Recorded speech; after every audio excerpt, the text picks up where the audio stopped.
कभी कभी एक सुबह पूरे देश का चेहरा बदल देती है। 22 अप्रैल 2025 को कुछ ऐसा ही हुआ।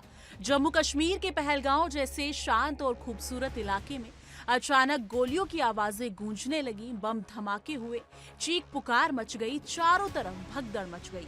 आतंकी हमला हुआ था। जी हाँ, इस हमले में 26 निर्दोष लोगों की जान गई।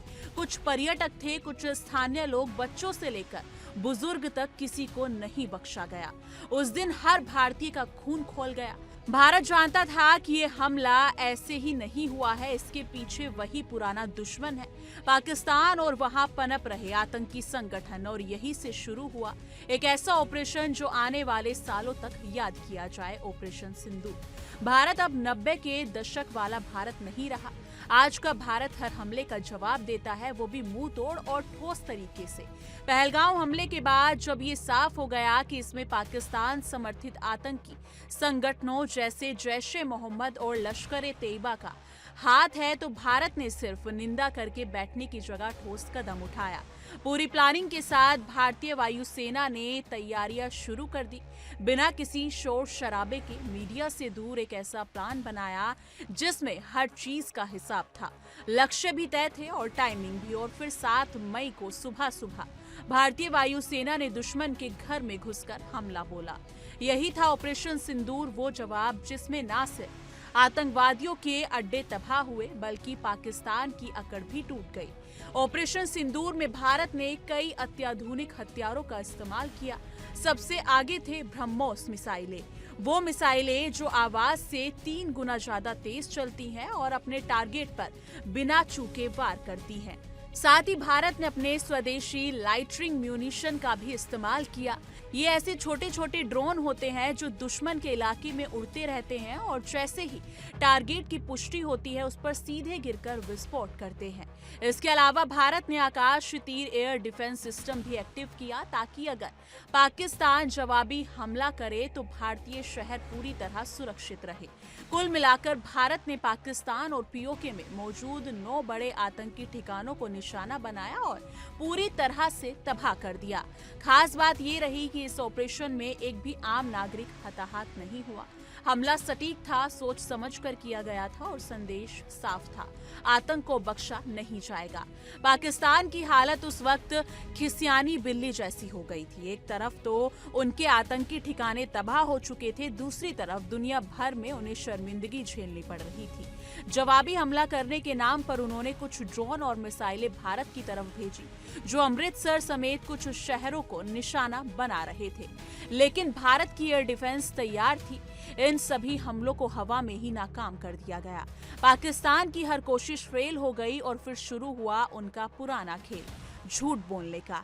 पाकिस्तानी सेना के प्रवक्ता जनरल अहमद शरीफ चौधरी ने इंटरव्यू में कहा कि हमारे चीनी जेट J-10C ने भारत के विमानों को खदेड़ दिया और हमने एक ही विमान नहीं खोया। उन्होंने यहां तक कि ये भी दावा किया कि चीनी मिसाइलें PL-15 और HQ-9P ने शानदार प्रदर्शन किया। लेकिन सच्चाई कुछ और थी।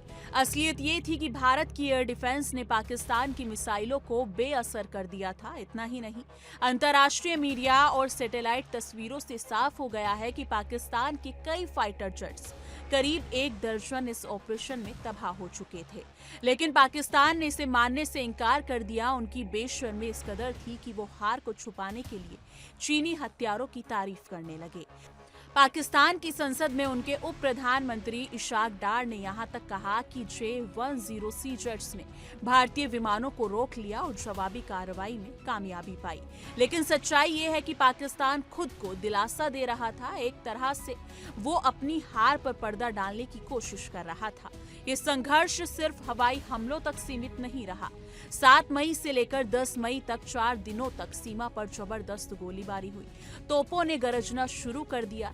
कई इलाकों में तो हल्के टैंक भी आमने सामने आ गए। 4 दिन तक सीमा पर माहौल युद्ध जैसा रहा। भारतीय सेना पूरी तरह अलर्ट पर थी। हर मोर्चे पर पाकिस्तान को जवाब मिल रहा था। लेकिन 10 मई को पाकिस्तान खुद युद्ध विराम की अपील लेकर सामने आया। भारत ने उस अपील को स्वीकार किया क्योंकि हमारा मकसद युद्ध नहीं था।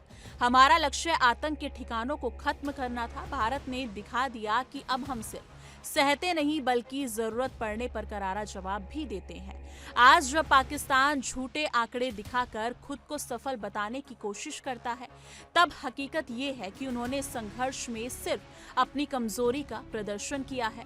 भारत ने बिना शोर किए, बिना मीडिया ड्रामे के एक साफ सुथरा और टारगेटेड ऑपरेशन किया और पूरी दुनिया को ये संदेश दिया कि भारत अब आतंक के खिलाफ एक्शन लेने से पीछे नहीं हटता। पाकिस्तान की तरफ से चाहे चीनी जेट भेजे जाएं या झूठी कहानियां, भारत अब हर चाल का जवाब दे सकता है।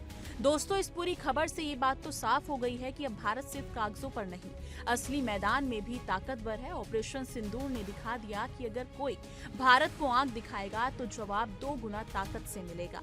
अब फैसला आपके हाथ में है कि आपको लगता है कि पाकिस्तान अब भी सुधरेगा?